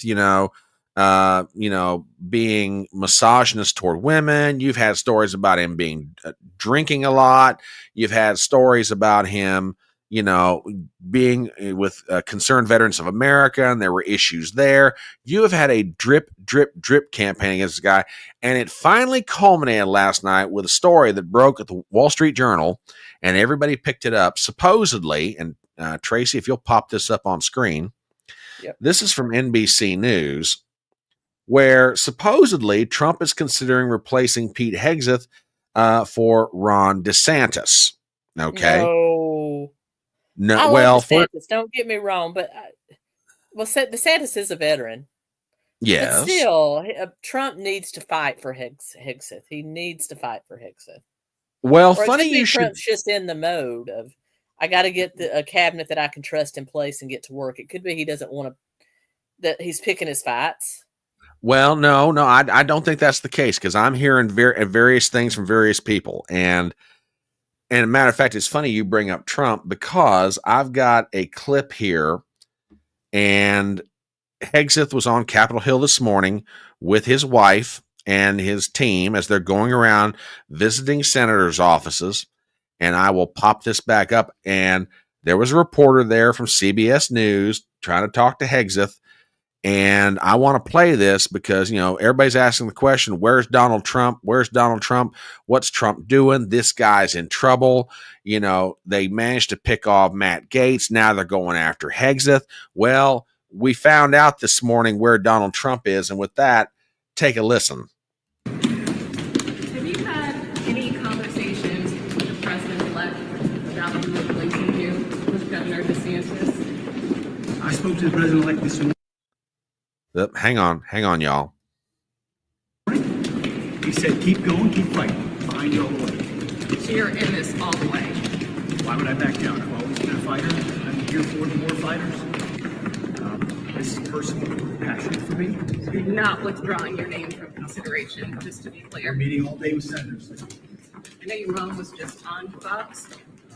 She says that you are a changed. Okay. First of all, I don't know who this smarmy reporter for CBS News was, but girl, just shut up. Okay.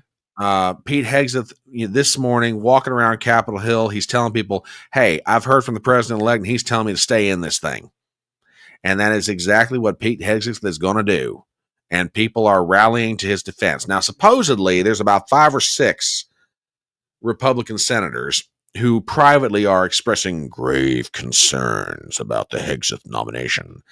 Ladies and gentlemen, this, it's funny because someone had to remind me of this today. 1989, George W. Bush wanted to nominate then Senator John Tower of Texas, who was the chairman at one time of the Senate Armed Services Committee. John Tower knew the defense industry back and forth. He would have been great as Secretary of Defense at the Pentagon. Well, what did the left do to him? Well, John Tower likes to party and drink too much, and it derailed the whole nomination. This is not anything new. This a lot of is military people do party. We're degenerates. You say that with the royal we. Are we talking from? A very different Tracy sits before you than her time in senior ROTC and boot camp. So very different Tracy sits before you. That's all I'll say. Fair enough. But okay. First of all of these stories are unnamed sources. No one's going on the record. No one's coming out and putting their name on anything here.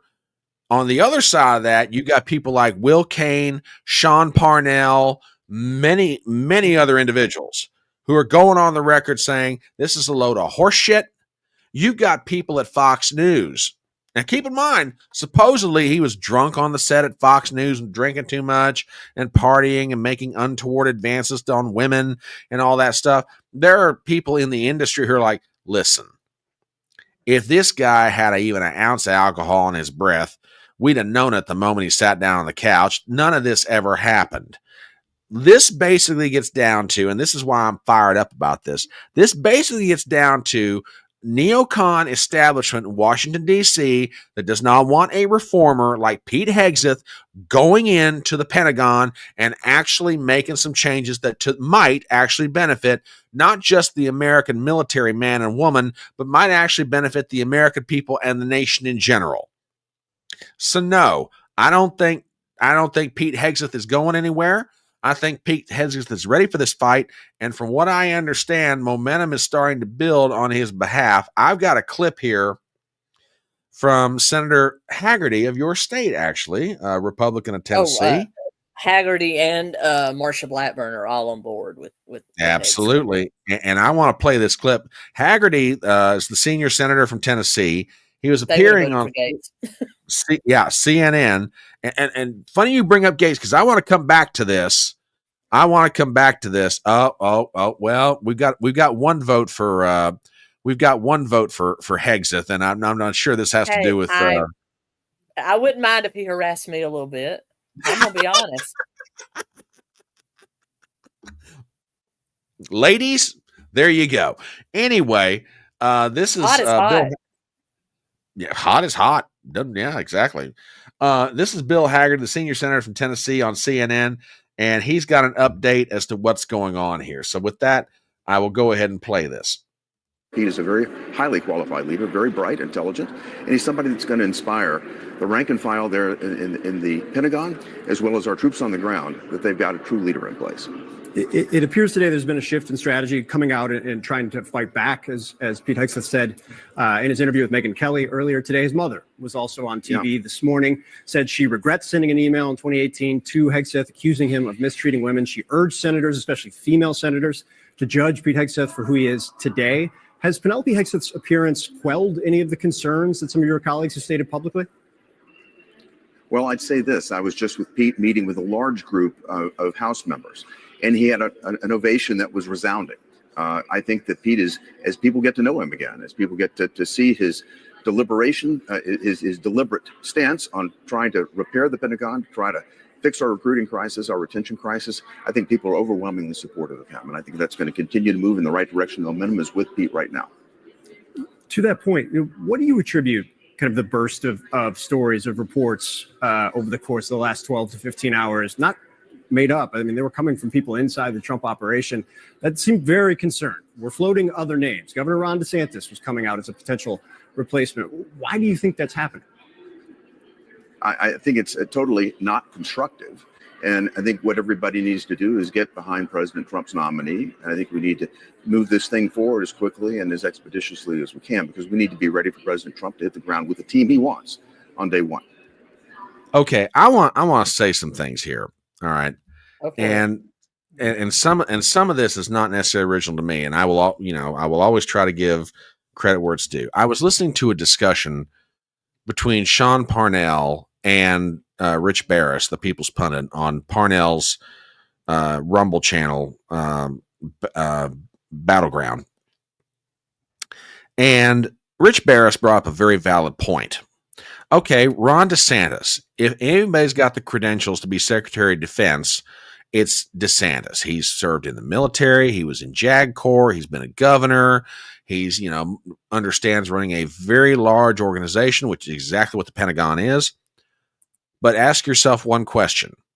Would Ron DeSantis go into the Pentagon and actually do anything toward reforming the culture, trying to bring it in line with the wishes of the American people, stopping the neoconservative march that is running through the government, trying to stop the forever wars, trying to take care of our veterans in a very serious way, etc.? No, DeSantis would not do that.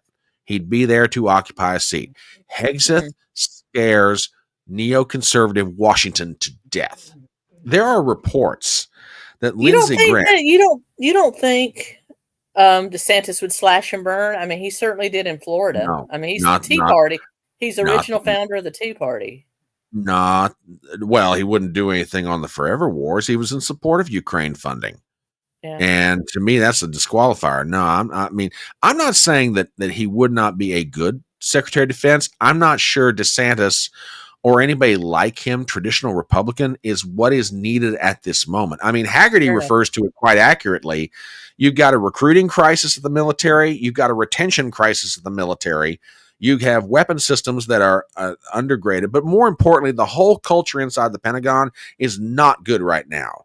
You have middle management of the Pentagon running amok, whereas it's not they answer to the president. It's more often than not, they want to do stuff. Well, we'll tell the president about it later. No. There's only one person that runs the national defense of the nation, and that is the president, vis-a-vis the Secretary of Defense, who carries out the functions that the president wants done. Okay. Let us remember that it was when Trump announced, all right, I want a plan on my desk in 6 months telling me how we're going to get out of Syria and how we're getting out of Iraq. And it was at that point the military realized, oh, crap, we got to do something here because this guy's serious. He wants to shut it down. That's why Hegseth needs to go in. I mean, and here's the other interesting thing about it. Hagerty. At one time, his name was floated for Secretary of Defense, but he's backing up the president's choice. Okay.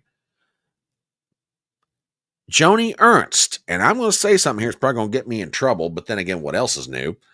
Joni Ernst right now allegedly is the one going around on Capitol Hill and trying to knife Pete Hegseth in the back.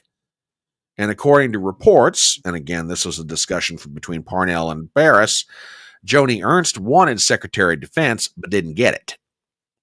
Or maybe she wanted Pete, or maybe she wanted a little bit of Hegseth and he turned her down.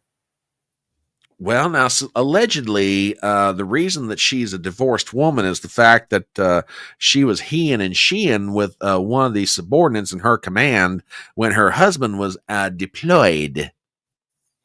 Wouldn't surprise me. Yeah. Now, again, allegedly. But yeah, I mean, I'm sorry, Joni, if you're the one that's putting the knife into Pete's back with your fellow Republican senators, first of all, shame on you. And second of all, you just go right ahead and keep on doing that. And if it gets exposed, you're up for re-election in 2 years, baby. And Trump won your state by 13 points. So, yeah, Joni DeHo, we going to show everybody how much she's hoeing. Texas or Florida? No, she's Iowa. Iowa. Okay. Yeah, which Trump won by 13 points. Thank you, Ann Seltzer. 3 points in favor of Kamala Harris. What the hell ever. Yeah. So, Who will Trump pick for Indian Affairs? Will Elizabeth Warren cross the aisle? I don't know if 𝗖𝗿𝗃 wants to go work for Trump or not. I don't know, Adam. I don't know. I heard John Redcorn from King of the Hills throwing his hat into the ring for that. A good and just selection, if I do say so. Yeah, but this whole thing with Hegseth is just, and by the way, and I'm saying this to, and I'm not the only one saying it, but it's worth repeating. They already got Gaetz. If they get Hegseth, they being establishment Washington, more specifically, Republican senators like Mitch McConnell and Joni and Susan Collins of Maine and Murkowski of Alaska, among others, if they get this scalp, then all the rest of Trump's nominees are in danger. It's bad enough they already got Gaetz. Okay? They just need to fight. They need to fight, and push him through. If he makes it to his confirmation trial, he'll get confirmed. I have no. Yeah, doubt. I mean, Tom Tillis of North Carolina, who is by no means MAGA at all, has said, "Hey, he gets out of committee, I'm voting for him." So, we'll see what happens here. But I tell you what, this whole incident with Hegseth goes back to something that I have been saying, and it's now proving true. Which, why any of y'all ever doubted me out there, I have no idea. He says with such humbleness, it goes to something that I have said all along. Donald Trump's troubles in this term is not going to come from the Democrats. His biggest headaches are going to come from the Senate Republicans. That's where he's going to have trouble. Like we were saying backstage, he needs to go after some of the more moderate Democrats and independents, i.e. Bernie. Bernie has already come out supporting Trump on a couple of things, and I think he could wheel and deal with Bernie. Bernie is most likely in his last term. He's just like Trump. He has 0 F's to give. Why wouldn't he? And I think, Fetterman. Fetterman has become more and more based. I think if he spoke to Fetterman and said, look, you support me and the MAGA movement and we get some work done, there's no reason why my successor, J.D. Vance, couldn't pull you across the line again in Pennsylvania. True. Yeah. I mean, and it goes back to what we said about Eric Adams sitting down with Tom Homan. Here you have a glorious opportunity on certain issues, and certain, because there's always a certain amount of give and take on certain issues where the populist left and the populist right can get together and actually work together, and to go to your point, it might be that Trump sits down with Fetterman and says, hey, can I work with you on this issue? Do we have enough agreement that we can get something done? Maybe he can. Can he go to AOC of all people? You would never think this would happen. Or help in the House, yeah. Could he go over there and say, look, can you pull about 4 or 5 of your brethren from the Democrat side and say, hey, we got something here. Let's find a way to work together. That's the thing I love about Trump. It's not so much that he's conservative as much as he is just plain old common sense. It's like, what's the common sense of the question? I think Bernie would be a slam dunk. And I think Fetterman knows he's a one-term senator unless he gets some massive help. Because he ran as a progressive. He's not a progressive. He's a moderate. Right. So he basically lied to his constituents. So if he can jump in with Trump and get some work done and maybe even switch parties or become an independent, I think Trump can probably help push him across the line again on his second term. Well, because here's the other consideration. Remember, Fetterman got in a non-presidential year. Fetterman's first re-election bid comes up in what would be 2028. If so J.D. Vance is going to be on the ticket, most likely. If J.D. Vance is the Republican nominee and he runs a campaign in Pennsylvania similar to the way that Trump did it, then there's a very good chance that, a Republican challenging Fetterman, if it's an actual good one, okay, if it's a MAGA-styled Republican, there's a chance they could pick off Fetterman. Whereas on the other hand, if Fetterman's working with Trump and JD, he could be a MAGA Democrat or a MAGA independent or even switch parties and become that MAGA Republican. He could easily get a second term. There you go. Yeah, and can you imagine Fetterman with those old fart Republicans in the Senate caucus? God, that'd be funny to watch. I'd pay money for that. He walks in with his hoodie and his shorts.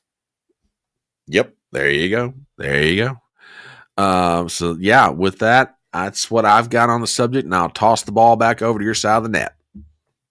Well, that's really all I have, brother. I was going to get into the 𝗂𝗂𝗃 documentary on Netflix, but I think I'm about tootled out. If you're ready to bring this train into the station, we'll cover Let's that. bring the train into let's bring the train into the station. All right, everyone. Well, thank you for joining us tonight. Please share the recording after it posts. And I'm Tracy from Gen X Marks the Spot. You can find me here on YouTube, and you can find me on X at Gen X Marks. Bryan, tell everybody where you're going, where they can find you. You can find me on YouTube. You can find me on Rumble at the Front Porch Conservative. You can also find me on Twitter at the Front Porch C1. I do live streams Monday through Thursday on my channel, and sometimes I'm on Tracy's. Tomorrow night, I've got Robert Herr from the Washcast, who's going to stop by the Electronic Front Porch at 7:30 Eastern for a conversation. So if you get the chance, mark it on your calendar, stop on by. Next Tuesday, I've got Nina Infinity coming on the channel for a conversation. And, you know, we do interviews, I do monologues, and sometimes they're actually good. So stop by, give some support, subscribe to the channel, give a thumbs up on this video tonight, especially. Give a thumbs up and sub to this wonderful lady right over here. She's absolutely fantastic. Next Thursday night at the same time, 5 p.m. Central Time, 6 p.m. Eastern, so I won't interfere with Bryan's stream too much. I will be on here with the lovely Carrie Smith from Deprogrammed. We'll be going in depth on the Susan Smith case, kind of revamping an old classic true crime case and talking more in depth about her recent parole denial. So tune in for that. Very good. Looking forward to it. All right, everyone. Thank you so much. And until next time, we are out.